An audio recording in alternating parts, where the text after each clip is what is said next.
And welcome to everyone. Today our guest is, well, pretty much original idea creator, Newcastle YouTuber, Adam Pearson. Adam, can you please describe how did you come to the idea of Newcastle YouTube? And this is pretty much original topic, and got to say I'm following you since your number of 2000. Just to know, I'm following you for like, I don't know how much, but you had 2000 when I joined. It's a long time ago. I think it was it's been about just over 4 years when I hit 2000, I think. So, yeah, I've been following me for quite a while. Is your thing on, by the way? Because it has got like a little bar, like a little live bar. Yeah, go ahead. What did you say? Like, you actually got your live stream thing on, or because like sometimes it normally comes up with like a little button, like a timer comes up, like you press like OK on it or something. No, sorry, no. Yeah, that's what I was thinking. Yeah, just when I'm ready, just obviously started. Well, how did you come to the idea of the channel? What pushed you to the idea? You know, it's pretty much original idea. So how did you create it? How did you come to the first place to the idea to promote Newcastle? Are you just a fan, or you wanted to push it to the next level? Yeah, well, I've always been a Newcastle fan, really. In terms of YouTube, I started it just as a hobby, really. You know, I never really wanted to do this sort of thing, but we made up towards one day. It's like, listen to Adam start a YouTube channel, and I thought, I might as well give it a go, and about 6 years later, I'm still going. So, yeah, it started off a hobby, but now it's just obviously something I do on like a daily basis. But yeah, sometimes it starts like a hobby, but it turns out to be something great. Like in your case, I was like, when I started following you, you were like, you know, sometimes in a week or don't in a week. But now, I mean, you are pushing with news, you are pushing with like commentaries. It's really, really great. When you comment the match, is it hard for you? Yeah. Oh, I mean, the matches, yeah, the match is the worst part of this channel, I tell you. Like, I used to do live streams like every single match, but it's at this point now where like it's actually a chore to watch the games. So like, I just don't bother watching them. Like, I do a reaction after the game, but like, I don't sit there for 3 hours and watch the game anymore. Like, that's where I'm at with this club. But yeah, you realise when you like support a team that's obviously for years has just not been very good, it does start to drain, and you could say. But no, I still watch them now and again, but yeah, I'm starting to fall in love with this club, I tell you. Is it hard to stay neutral during commentary? You know, if you're a fan, majority of fans are biased towards one club. For example, when I do MMA commentary, I strictly have an order not to be biased. I mustn't because my boss is gonna criticize. But how's your commentary? I mean, you can be a fan of Newcastle, right? Yeah. But my commentary really is just like, I watch the game now, I just react to the game live. So, of course, people that can't watch the game or people that just want to see my reaction can obviously come on and see me. But, yeah, I enjoy doing, I did enjoy doing live streams, though. It's a good opportunity to obviously speak to people on this channel directly instead of just having like a video up and reading through comments. And in terms of live streams, it's just, again, it's just something to do, something that keeps me occupied throughout the day. But in terms of the football, though, it's rubbish. That's why I have to do the live streams. How hard it is from 1 to 10 to watch your favorite club and try and to stay neutral? You know, how hard it is from 1 to 10? How would you say, Simon? How hard it is to watch your favorite club and, you know, don't react when you score a goal and such things. Is it very hard? Well, of course, when we score a goal, I mean, it's the best part. When you go to the games live, you see the fans going by, everyone's jumping over each other, and it's great. It's obviously, it's not the same being at home watching it, but you still get excited when the ball goes in there, especially when Newcastle, we don't score very often, so when they do score, it feels a bit better than what like a normal team would score, really. But now, in terms of like football matches, like whenever I go to like an away match or when I go down like Old Trafford, like a different stadium, like the atmosphere is always better when we score goals because it's just harder, you could say, for us to score. But no, it's one of the best parts of the experience in a way, celebrating with the fans. Actually, before the match, do you know which 11 players are going to play or you don't know? How's the situation? I mean, are you preparing for like, you know, 11 players is playing, I know everybody's name, or you're like, okay, I don't know until the last moment? Well, an hour before the games when you actually get the official lineup, but because of how many injuries Newcastle have at the minute, you can kind of tell at least about 8 of the players are going to start like a day beforehand.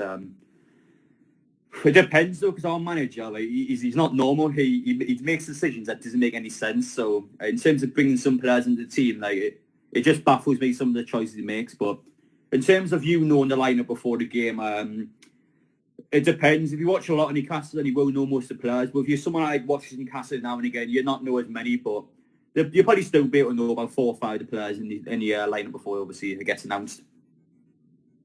So do you have at this lineup right now? Do you have a favorite player? Well, before injuries, it has to be Callum Wilson, the striker. He's got 10 goals this season. Sim Maximin, of course, second one. Those two are just a joy to watch. They really are incredible football players. But in terms of players right now, players that aren't injured, I mean, tough choices. Not many good ones, to be honest. But I would have to say De Bruyne, the goalkeeper. He's just really good. He keeps us in matches, makes huge saves. And for me, he's just a pleasure to watch. He's a really, really top-class goalkeeper. I remember all the Newcastle generation. It was like 98, 99. That generation was my favorite. But when I was a kid back then... Yeah, go ahead. Yeah. From 96 down to 02 was probably what you're on about. I wasn't alive for most of those years, but yeah, that was the best Newcastle in recent memory. My father was actually a huge fan of that generation. I mean, in my state, you have one sports channel that always covers Premier League, that always covers the second league. So we can watch England, which is great. But that generation, I pretty much remember that generation of Newcastle was annihilating everybody along the way. I don't know. I mean, maybe too old for you, but I was like a small kid back then, but I remember very well. Yeah, of course. I mean, I went to Greece last year. Like, when you go out, like, Newcastle top of the pubs, and you get loads of people coming in to see Aaron Shearer. Like, they know these players because Newcastle was such a joy watching the late 90s. But yeah, I mean, that team is nothing, obviously, compared to that one. I mean, until there's a new owner, it's not going to change. The team's just not good enough. It's simple as that. The manager's not good enough. The club is just, it's going down, unfortunately. And until there's some serious change at the top, it's just not going to happen. And unfortunately, that's going to be a distant memory, of course, of Shearer is. What do you generally think of Shearer as a player?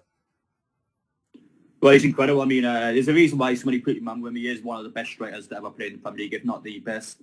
I personally think Henry's a better player, but I do think Shearer is the better striker. He's just incredible. He's everything we want in a striker. I mean, he's someone who takes his chances. He's someone that knows where the ball is.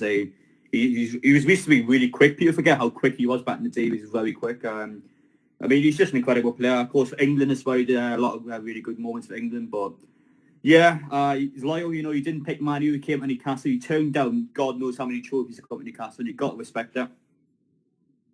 How many clubs did he turn down? I remember he was wearing that jersey you wear right now. He was wearing it for a very long time. So how many clubs did he turn down?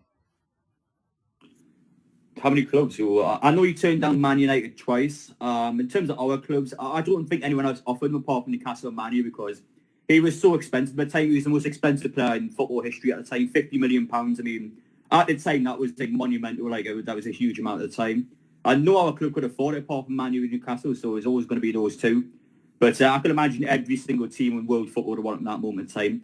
I remember Blackburn, the club he was at before Newcastle, they offered him the manager's job when he was still playing. That's how good he was. They offered him the manager's job to stay at the club, but of course in the end he did come to Newcastle.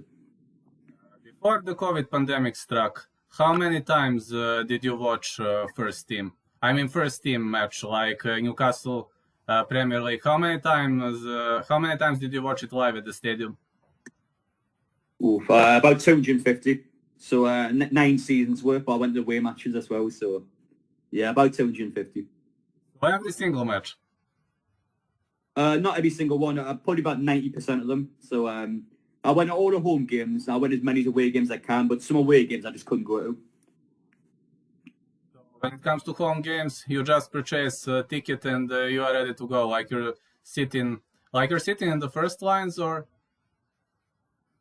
In terms of tickets, we had a season ticket, so I could always buy the away tickets, and obviously home season you guarantee to go to the matches. But I used to sit like the corner, like opposite the Gallagher. I'm trying to think, it's like a corner next to where the players come out the tunnel, like the corner on the left hand side of that. I used to sit there, really nice seats. But yeah, I used to sit all around the stadium really, because each season like I would go with my friends, but they would always go to like a different part of the stadium, so like to try something new, I guess. According to your thoughts, who is the best midfielder in the history of Newcastle United? History? I'll probably have to say Peter Beardsley, if you class him as a midfielder. He might be more of an attacking midfielder, actually, but I mean, people compared it to Messi, like the way he ran with the ball, he could drill past 5-6 players and score. He was incredible, but In terms of actual midfielders, there's quite a few, like Rob Lee, Ginola. I can't see anyone before the 90s because obviously that's way before my time. But in terms of the last 30 years, I'll probably have to say Ginola, Rob Lee, those sort of players, really. Same question for defenders. Can you please reply? In defenders, there's quite a few, actually. I don't know. In terms of centre backs, again, I haven't got an awful big memory of them. I know some of them should be in. But in terms of more recent years, in terms of the last 15 years, my favourite one will probably be Corricini. When Corricini was good, he was really, really good. But I think Newcastle's defenders are quite good now, to be fair. But again, nothing compared to ones 20 years ago. Definitely, I agree. What makes Newcastle so different from other clubs? Well, it's just in terms of the club itself. It's in the middle of the city. Everyone in the city, of course, supports the club. It's very loyal. It doesn't matter how bad we play. People will still save all the money from the jobs. They'll put all the money aside and they spend it all in Newcastle.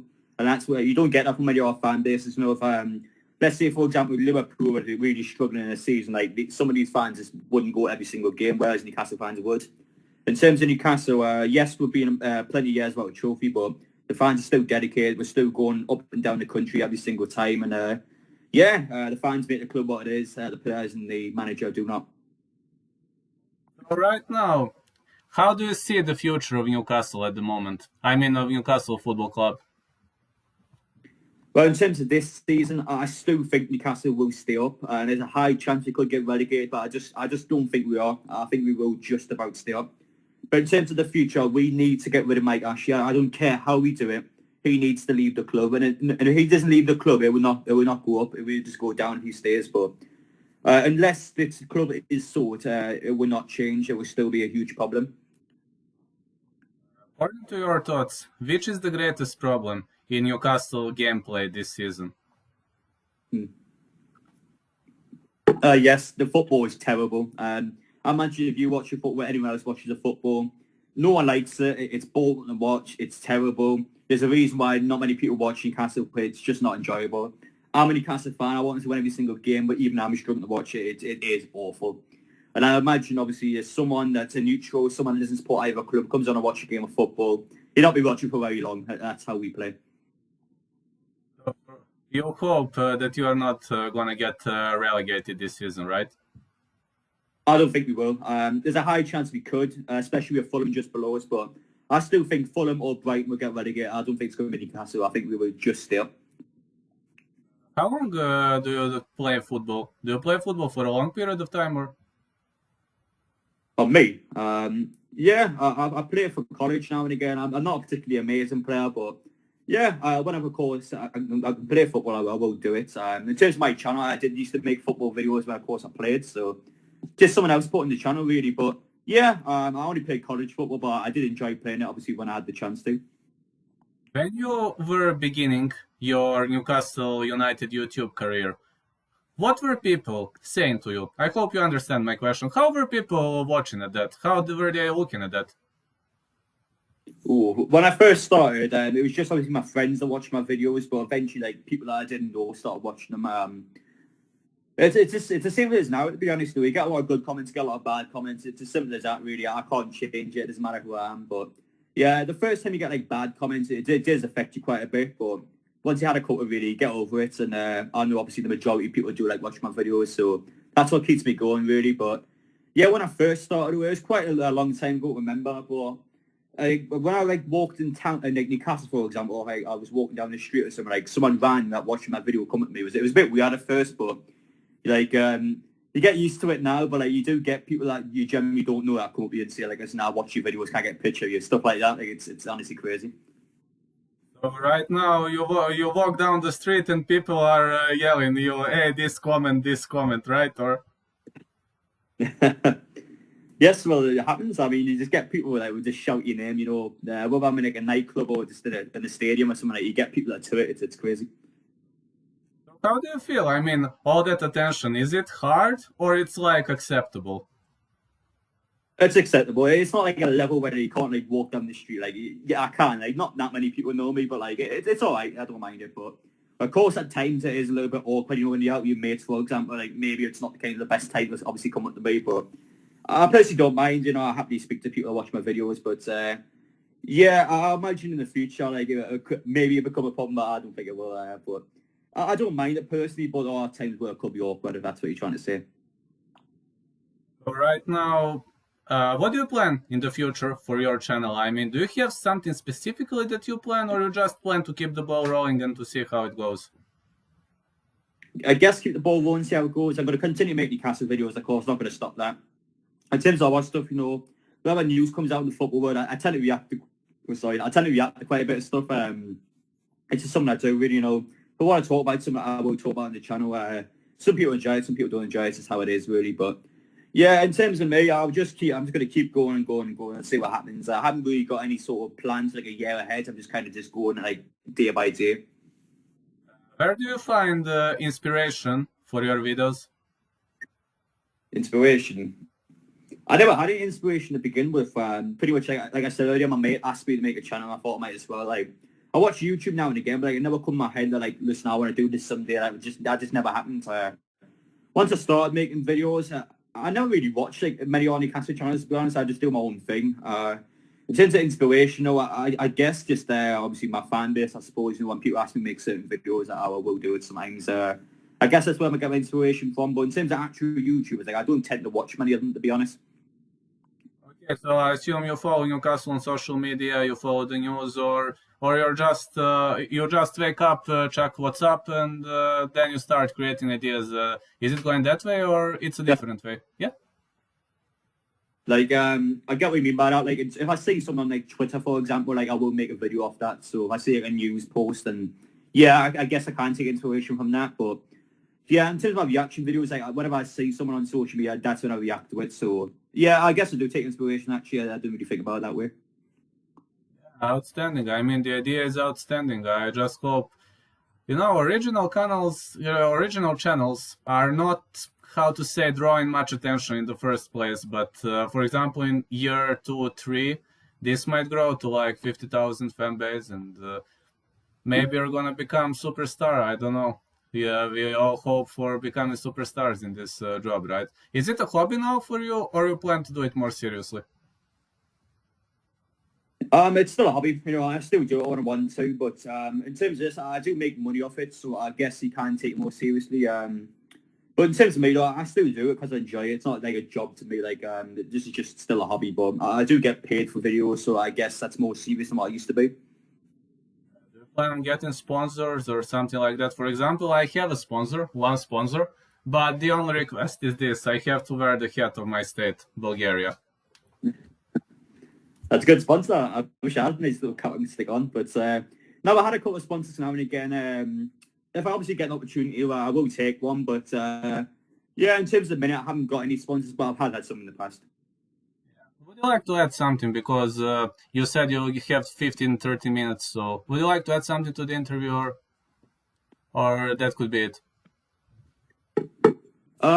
No, I've probably still got probably about 10 minutes. Just in case my phone goes off again, I can't charge it when I'm speaking to you. So, like, you want to go for like another 5 minutes? Or? If you have time, go for it. In the next match, what would you predict? So we've got Aston Villa tonight at home at St James's Park. I haven't predicted this game actually. I can't see us winning it. Maybe I might not lose it, but I don't know. 1-1, I guess. I don't think Newcastle are going to win tonight, I'll be honest. But listen, I hope I'm proven wrong, but I think it will be a 1-1 draw tonight. Let's talk the next matches for Newcastle. Can you pinpoint to the 3 most difficult rivals until the end of the season? The 3 what, sorry? Can you describe 3 most difficult rivals, most difficult teams for Newcastle until the end of the season? Well, we've still got Man City. Of course, they've already lost like 3 games all season. Still got to play them. Going to be a very tough team, Man City. Sorry. Already play Man United. Liverpool, I guess, even though they've been quite bad form, I've got a feeling at some point they will play a lot better. So we've got them right at the end of the season. West Ham, they've been really good this year. They'll be quite a tough one to play. Probably I had to say Man City. We've still got to play West Ham, Leicester. Probably those three, I would say. Those three will be very tough teams. So you think these three clubs are going to make serious problems for Newcastle, or What do you say, sorry? about these three clubs, three teams you mentioned? You believe they're going to make serious problems? You don't think Newcastle is going to take at least 1 point from these three matches? I wish we could, but I can't see it happening. They're very good teams. We did beat West Ham earlier in the season, but they've been really good since then. So be very tough, but you never know with football. It's honestly, it's crazy at times to predict, but no, I don't think we'll pick up a point in those three games. So which games, according to your thoughts, you must win to stay in the league? Who would stay in the league? I'll tell you the teams I think are get relegated, actually. I think Sheffield United are definitely down. I think those are gone. West Brom, I think, will go down. And it's between Fulham, Brighton and Newcastle for the third one. And I think it's going to be Brighton, personally. Yeah, it's going to be the entertaining end of the season, definitely. So considering that you're not... Yeah, go ahead. Yeah, go ahead. I was just saying, of course, it's going to be the same for the end of the season. Yeah, outstanding. We will see. I mean, I hope you're gonna stay in the league, and I hope your channel will continue to grow. Now it's not a hobby anymore, I guess. Yeah, I appreciate it. Same goes. You know, I'm always happy to help you out if you ever need us too. But yeah, obviously keep good luck with yours. I've seen you got like over 10,000 subscribers, so well done on that. But yeah, obviously fingers crossed the pair of us will be some big YouTubers one day. But let's see, you know, I enjoy making videos. I'm sure you do as well. And yeah, we never know. We'll see what happens. Yeah, absolutely. I mean, you're the first interview from soccer area, so I'm always happy. You know, I'm also always happy. But I've been your fan for a very long period of time, so I'm very much often lie, but about UFC, MMA, and my boss just gave me the order to cover one Premier League on Saturday, so we will see. We'll see. Gonna be fun for sure. I think it's gonna be Leeds Chelsea. Not sure which one, but I think gonna be Leeds Chelsea. All right. Obviously, good luck at that one. I don't know how that game's gonna go. You would expect Chelsea to win, but yeah, you never know with these days of football. Yeah, but you hope Newcastle for win the next one, right? Yeah, I mean, I hope so. Yeah, it's Brighton next week as well. You know, that's the biggest game of the season so far for Newcastle. If we lose that one, we will be in big trouble. But fingers crossed we can get the win. That's what we'll say about that one. Yeah. Thank you so much for the interview. And I'll put video to creation now. Must cover boxing in like 2 hours. So must create a video and release it, okay? That's it, fair enough. Obviously, appreciate having you on, of course. Just send me a link and I'll happily post my story for you. So obviously people can come watch it. But no, thanks so much. I appreciate the opportunity. All right, no problem. Thank you, Adam. I will send you a link when the video is done. Okay. Thank you so much. Take care and I'll see you later. All right.